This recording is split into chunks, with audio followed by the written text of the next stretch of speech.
Olá, boa tarde. Com mais de 350 votos favoráveis e apenas 2 contra, o plenário aprovou no último dia 21 de novembro, em primeiro turno, a PEC das domésticas, que amplia os direitos trabalhistas de domésticas, babás, cozinheiras e outros trabalhadores da área. A matéria ainda será votada pela Câmara em segundo turno, antes de ser encaminhada ao Senado. A ampliação dos direitos trabalhistas dos empregados domésticos é o assunto do tema jurídico de hoje.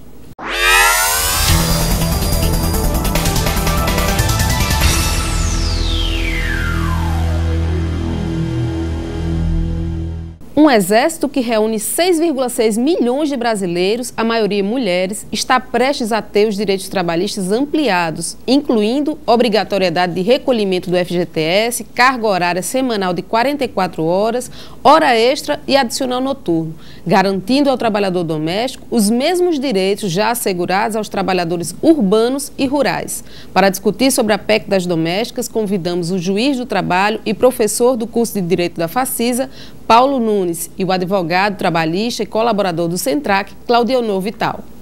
Boa tarde, senhores. Sejam muito bem-vindos ao Tema Jurídico. Obrigado. É um prazer tê-los aqui conosco. Para começar, professor, essa PEC, segundo o IBGE, a gente tem aí 70% dos trabalhadores domésticos na informalidade.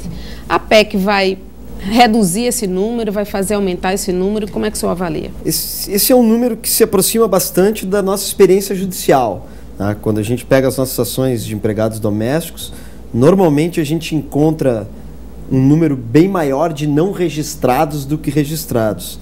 Eu não vejo muito, assim, a gente não tem muito como saber, né?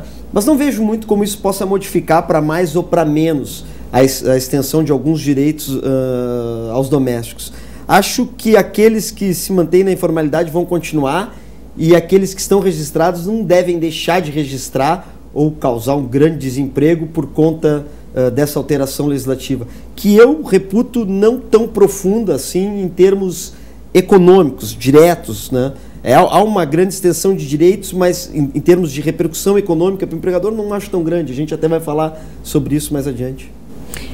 Para alguns especialistas, senhor Claudionor, a previsão é de que haja desemprego em função dessa ampliação dos direitos dos trabalhadores domésticos. O senhor percebe nessa perspectiva também? Não.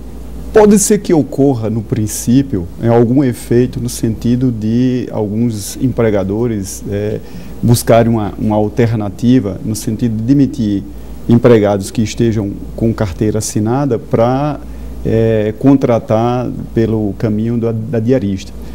Mas não acredito que isso cause um impacto sobre a situação atual, que já é de desemprego, no sentido formal, né? O que a gente tem no campo do trabalho doméstico é uma subcategoria de trabalhador, né? A própria legislação trata como um trabalhador de segunda categoria.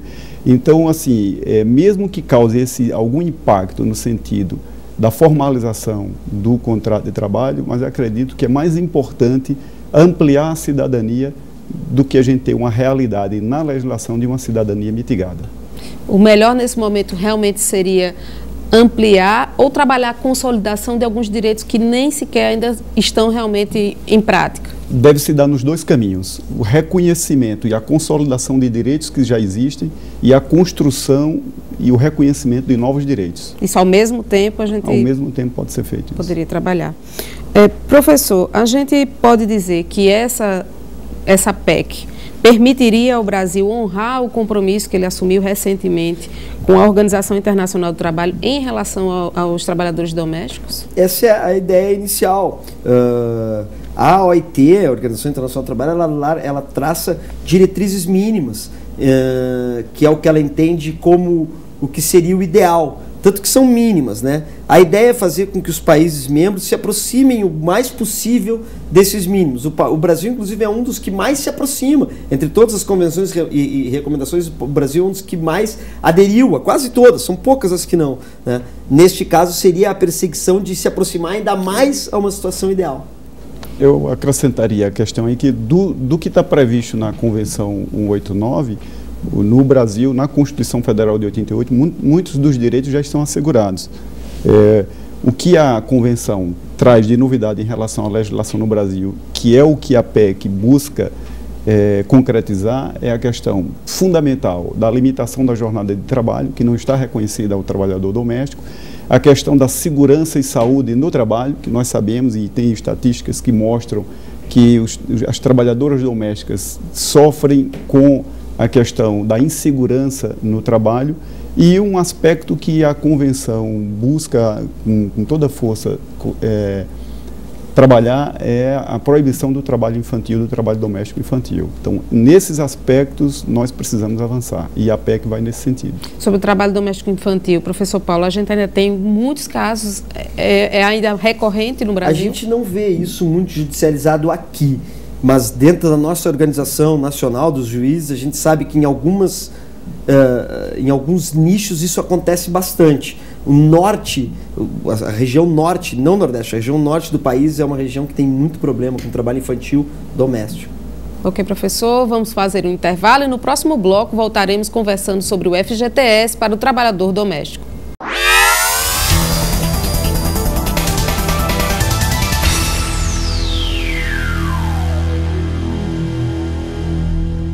De volta com o programa Tema Jurídico, que hoje está trazendo para o debate o tema da PEC das domésticas, recebendo no estúdio o professor da Facisa Paulo Nunes e o advogado Claudionor Vital. Professor Paulo, a proposta torna obrigatório o recolhimento do FGTS. O senhor diria que essa representa o principal impacto da medida, caso seja aprovada? Economicamente, para o empregador, de forma direta, sim. É o que vai representar um aumento de custo do empregado doméstico de primeira. O professor Claudionor já tinha dito antes, evidentemente, que a mudança mais importante é a delimitação de uma jornada, de uma carga horária máxima semanal, uma jornada diária.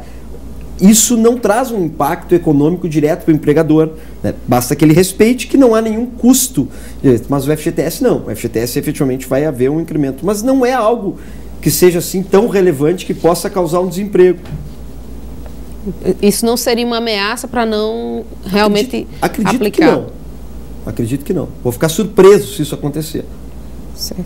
Senhor Claudionor, para o deputado Amaury Teixeira, que é do PT da Bahia, a PEC vai ser uma alforria que vai permitir a profissionalização da profissão. O senhor acredita que realmente a gente vai ter essa profissionalização a partir da PEC? Com o reconhecimento de direitos básicos que são assegurados a outros trabalhadores, a PEC, de fato, vai no sentido de reconhecer o caráter profissional do trabalho doméstico. Porque historicamente o trabalho doméstico é tratado com o seu viés muito familiar, né, de relações interpessoais, relações familiares, e isso toda uma carga histórica que leva a esse tipo de compreensão. A gente sabe que os afazeres domésticos sempre foram prestados por terceiros, normalmente por criadas ou criados, que na sua origem eram escravos. Então esse preconceito histórico ainda se faz presente.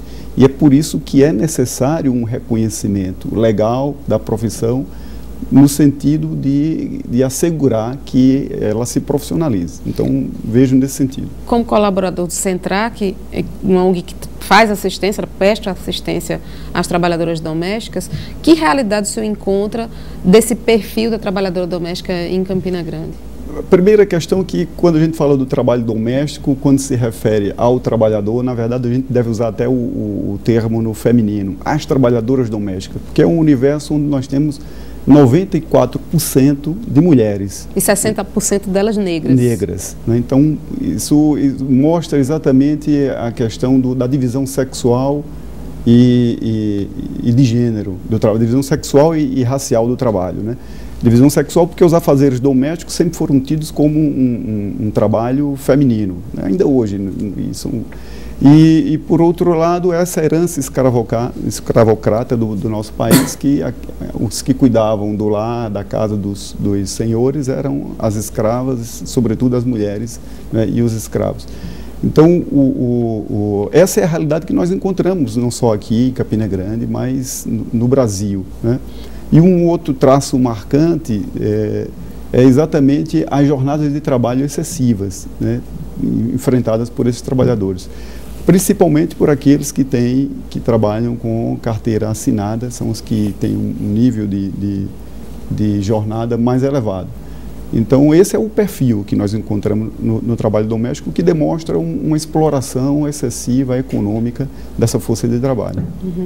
Professor Paulo, o tratamento da lei para o empregador será o mesmo para quem tem apenas um ou para quem tem 3, 4 empregados, né? Caberia uma mudança em função do quantitativo? Eu não vejo assim muito porquê. Talvez em alguma coisa, talvez você criar algum tipo de subsídio de imposto, alguma coisa assim, diminuir uma contribuição da FGTS, mas eu não vejo muito porquê. Na verdade, a maioria das famílias mantém um empregado doméstico. Aquelas famílias que mantêm 2, 3, 4 empregados domésticos, normalmente são famílias mais abastadas, em que não teria uma repercussão econômica tão grande você criar algum tipo de vantagem para o empregador, no sentido de contribuição. Vejo muito sentido nisso. Acho que... Quem é contra, o especialista que é contra a PEC, aponta que trabalha com um argumento de que as famílias não são empresas, portanto não tem a pretensão de gerar lucro. Esse seria um argumento que sustenta, né? Daria sustentação realmente? No meu entendimento, não tem nenhuma sustentação esse argumento.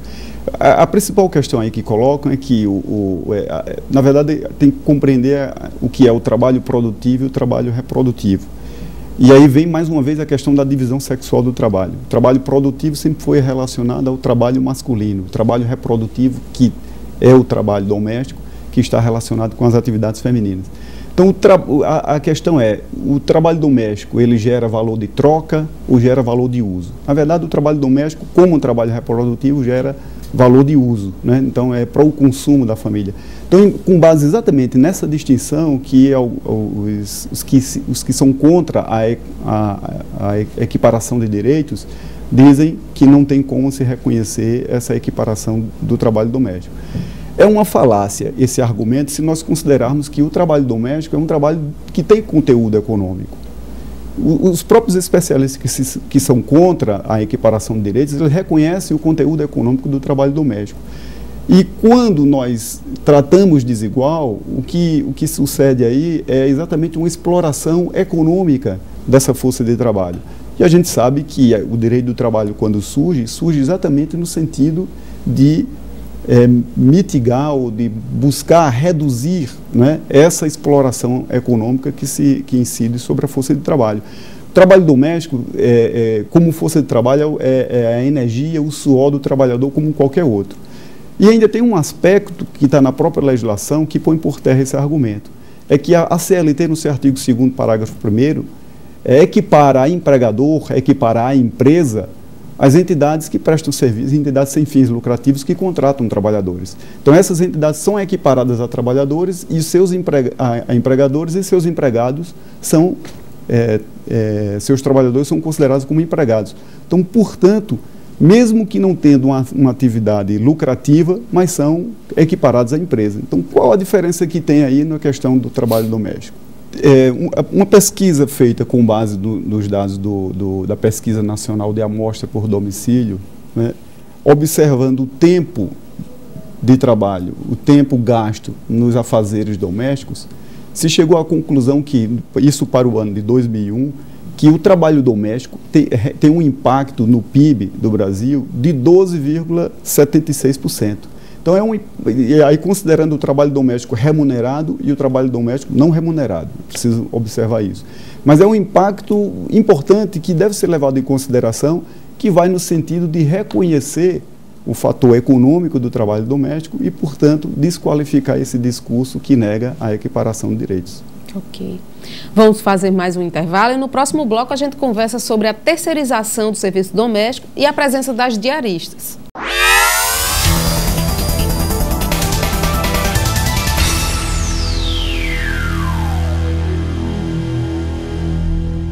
Voltamos com o último bloco do programa Tema Jurídico, hoje numa conversa sobre a PEC das domésticas. Senhor Claudionor, a gente pode ter uma migração dos empregados domésticos para essa categoria ou subcategoria das diaristas? Eu já coloquei anteriormente que um dos impactos da aprovação da PEC, no sentido da formalização do trabalho doméstico, pode ser no sentido de haver algum movimento de de migração das trabalhadoras, das empregadas domésticas para a condição de diarista. Isso é possível ocorrer num momento inicial, depois essa situação tende a se equilibrar.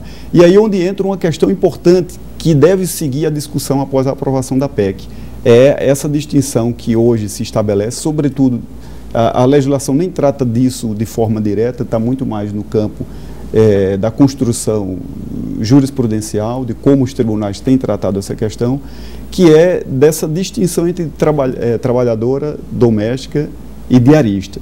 É uma distinção que precisa ser enfrentada porque, no meu entendimento, sobretudo considerando, se a gente faz uma leitura dessa relação de trabalho sob o prisma dos direitos fundamentais que estão assegurados na Constituição, e especialmente o princípio da dignidade da pessoa humana, não comportaria uma distinção no sentido de negar às diaristas os direitos trabalhistas que são assegurados às trabalhadoras domésticas. Mas a peso de hoje na legislação, professor Paulo, qual é a diferença entre trabalhadora doméstica e diarista?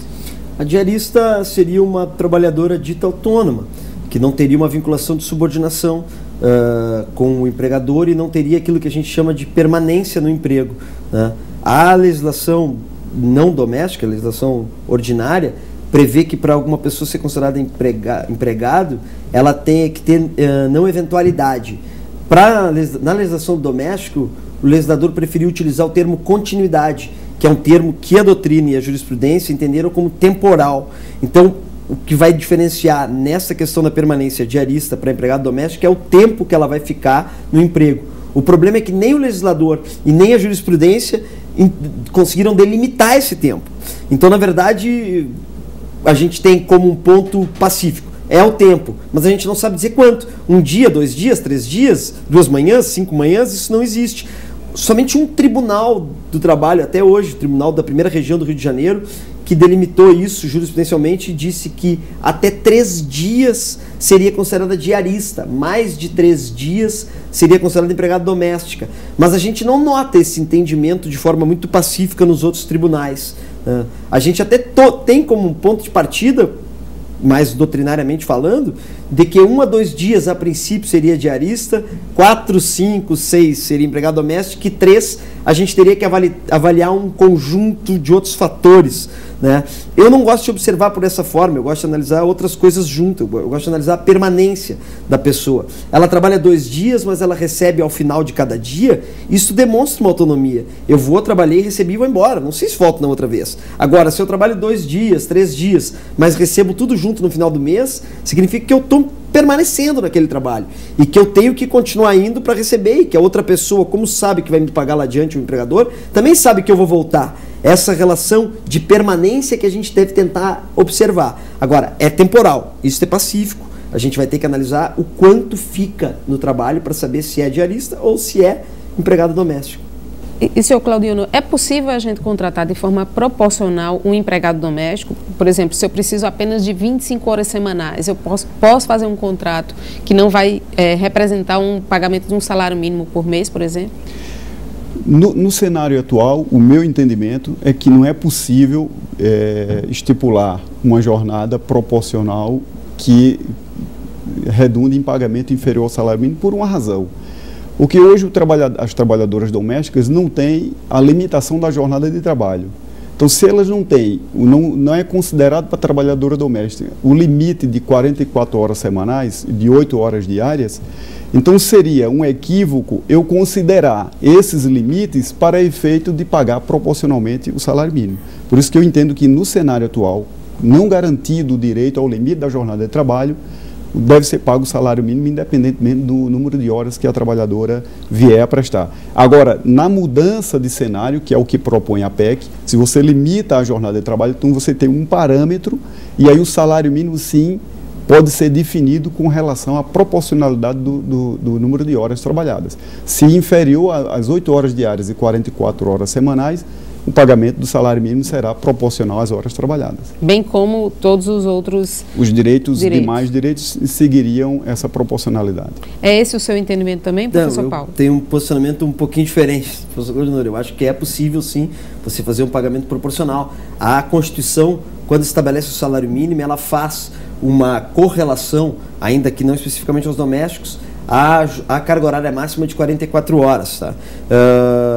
Eu acho que, na verdade, para o doméstico você não estende horas extras, mas é bem possível você estabelecer esta comparação, 44 horas, salário mínimo. Tem uma decisão muito importante no Tribunal do Rio Grande do Sul que estendeu a jornada, estipulou a jornada máxima para o doméstico em 44 horas, mas não estipulou que trabalhando mais do que 44 horas ela teria direito a horas extras, e sim a uma proporcionalidade a mais do salário mínimo. Contrário senso, trabalhando menos do que as 44 horas teria essa proporcionalidade a menos. Acho que isso, inclusive, é um passo, a garantia, a possibilidade de você pagar proporcional, é também a forma de efetivar a contratação regular do empregado doméstico.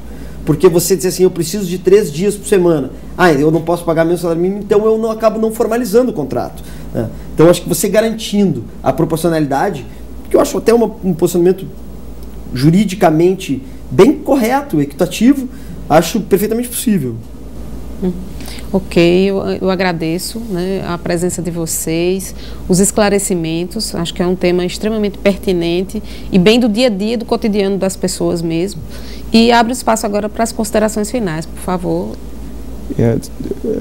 Falar da importância que é a aprovação da PEC, aprovada em primeiro turno na Câmara, ainda tem todo um processo de luta e discussão para se chegar a um termo. A PEC que vai no sentido, né, de reconhecer os direitos de uma categoria, a cidadania plena de uma categoria que foi historicamente tratada com desigualdade, não só nas relações de trabalho, mas também pela legislação. A própria Constituição Federal, né, que quando assegura direitos aos trabalhadores em geral, né, mitiga esses direitos em relação à categoria dos trabalhadores domésticos, embora nós possamos, né, lançando mão de uma interpretação, né, de uma nova interpretação, de uma nova argumentação em torno da própria Constituição, fundada nos direitos fundamentais e no princípio da dignidade da pessoa humana, nós possamos até, mesmo independente da aprovação da PEC, nós possamos, num contexto jurisprudencial, ampliar esses direitos, considerando que não há dignidade de uma pessoa que trabalha e não tem, por exemplo, direito a uma limitação de jornada de trabalho, que não tem direito à segurança e saúde no trabalho, que são direitos historicamente conquistados pela classe trabalhadora no mundo, né? E considerando que a bandeira da limitação da jornada de trabalho foi uma das primeiras bandeiras de luta dos trabalhadores. Então, garantir dignidade ao trabalhador é garantir a limitação da jornada de trabalho. Por isso, eu entendo, já defendo, que mesmo antes da aprovação da PEC, esses direitos estariam reconhecidos aos trabalhadores domésticos numa outra interpretação, a interpretação ampliativa dos direitos previstos na Constituição Federal. Ok, professor Paulo. Não tenho nenhuma dúvida disso. Eu sempre falo com os meus alunos que, apesar da Constituição não estender a carga horária máxima de 44, a jornada de 8 horas, para os domésticos, eu pergunto, então quer dizer que os domésticos podem trabalhar 24 horas por dia sem parar? Eles dizem, não. Bom, se vocês estão dizendo que não pode 24, você tem que me dizer qual que pode. Porque se não é 8, não é 24, tem que ter alguma. Né? A partir do momento que tem que ter alguma, é porque alguma tem que ser estipulada. É por isso que eu entendo que a gente acaba não fugindo das 44 e das 8 horas, pelo menos da proporcionalidade ao salário mínimo que eu tinha dito antes. Né? A aprovação da PEC vai simplesmente equiparar o que eu acho que, fazendo uma interpretação elástica, né? Uma interpretação mais humanística, a gente já conseguiria fazer atualmente. Né? Tudo é sempre bom num país que vive num sistema jurídico positivista, né, no sentido de estar positivado, é sempre bom que isso esteja normatizado por escrito, para que não tenha mais dúvida.